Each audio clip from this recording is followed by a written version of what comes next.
What's the kindest thing a stranger has ever done for you? I was 19, broke, walking to my third job interview that week in downtown Chicago.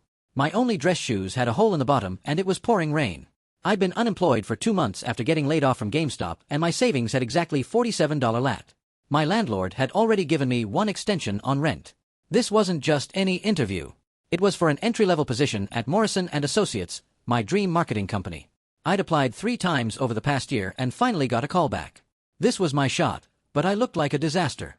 My cheap men's warehouse suit was wrinkled from hanging in my closet for months. My dress shirt had a coffee stain I'd scrubbed until the fabric he held and my shoes were falling apart.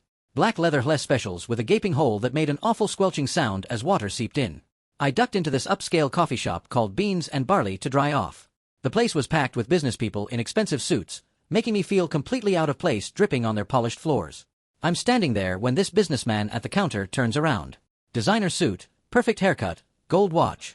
The kind of guy who probably made more in a month than I'd made all year.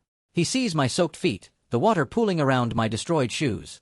Without saying a word, he walks over and hands me his business card. Thick, expensive cardstock with embossed lettering.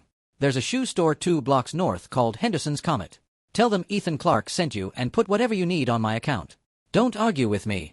I started stammering about not accepting charity from a stranger, but he cut me off with this look of complete understanding. Kid, I've been exactly where you are. 23 years ago, I was interviewing for my first real job in shoes held together with electrical tape. Good shoes don't just keep your feet dry.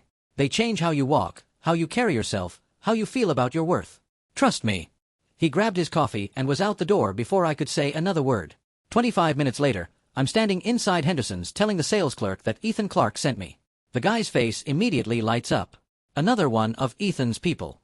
I'm Jamie and you're in excellent hands. Ethan has been doing this for years.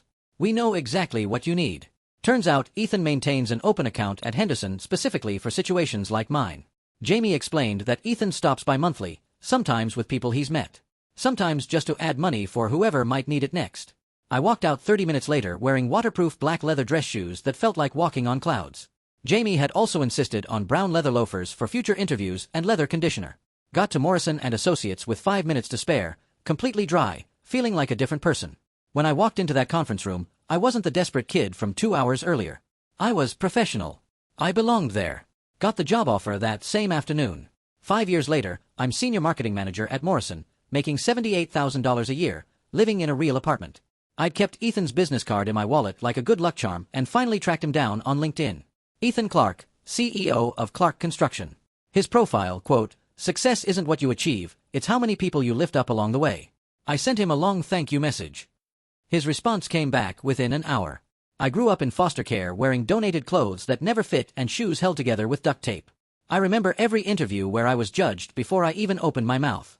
When I finally made it, I promised I'd never let someone lose an opportunity over something as fixable as decent shoes. You were number 247. We met for coffee last month at that same Beans and Barley. Ethan told me he's personally helped over 300 people now, and at least 80 have reached out years later with success stories. Some have started helping others themselves. Now I keep gift cards in my wallet at all times.